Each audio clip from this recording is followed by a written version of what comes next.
મિત્રો દેશી real recipe 111માં તમારા બધા મિત્રોનું સ્વાગત છે। તો મિત્રો આજે હું તમારા માટે કાંઈક અલગ જ પ્રકારનો વિડીયો લઈને આવી ગયો છું। તો તમે જોઈ શકો છો મિત્રો, આને તો તમને નામની તો ખબર છે, પણ આનું શાક કઈ રીતનું બનાવો ને એ તમને નહીં ખબર હોય।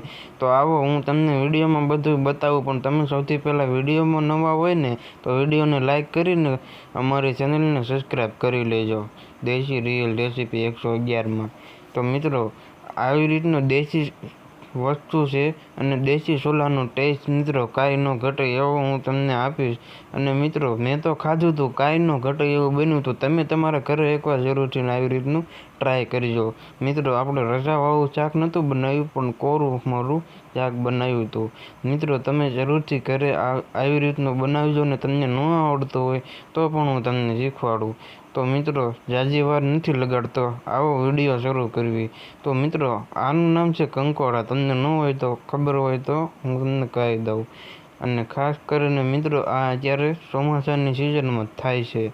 તમે જોઈ શકો છો એના કાંટા કાઢી નાખ્યા છે અને એના ડીટિયા બે સાઈડથી કાઢી લીધા છે। કારેલા જેવું ફળ આવે અને અંદરના બે બધા બહાર કાઢી લેવાના છે। લીલા લીલા હોય, આ બહુ દેશી વસ્તુ કહેવાય, જેમ કે કારેલા પણ દેશીમાં આવે એની કોડે અને કંટોલા કહેવામાં આવે દેશી ભાષામાં। મિત્રો આની અંદર ભરવા માટે આપણે સવાણું લઈ લીધું છે અને આ આપણો ચણાનો લોટ છે।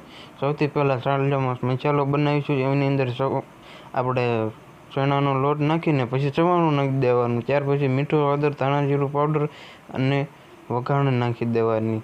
ત્યાર પછી થોડોક એવો લીંબુનો રસ નાખવાનો અને એની અંદર લસણવાળી ખાંડેલી ચટણી નાખજો અને કાચું તેલ નાખજો। મિત્રો તમે જોઈ શકો છો હું આમાં કાચું તેલ નાખીને હાઈ ક્લાસ મિક્સ કરીને મિત્રો મસાલો કમ્પ્લીટ થઈ ગયો, તમે તમારા નજરે જોઈ શકો છો।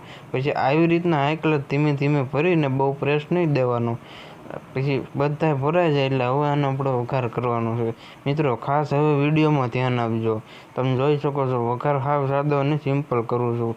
તેલ મૂકીને આપણે રાઈ વઘાણી આખું જીરું બધું નાખીને સીધું નાખી દેવાના કંટોલા। તમે જોઈ શકો છો ભરેલા કંટોલાનું શાક સ્પેશિયલ તમારા માટે લઈને આવ્યો છું। મિત્રો આને શાક આખી રેસીપી આખો વિડીયો જોવો હોય ને તો કોમેન્ટ બોક્સમાં જરૂર કહેતા જજો। તો કમ્પ્લીટ છે આપણું કંટોલાનું શાક। અને મિત્રો વિડીયો કેવો લાગ્યો ને કોમેન્ટ કરજો, ને ચેનલને સબસ્ક્રાઈબ કરજો અને તમારા ફ્રેન્ડ સુધી શેર કરજો વિડીયોને।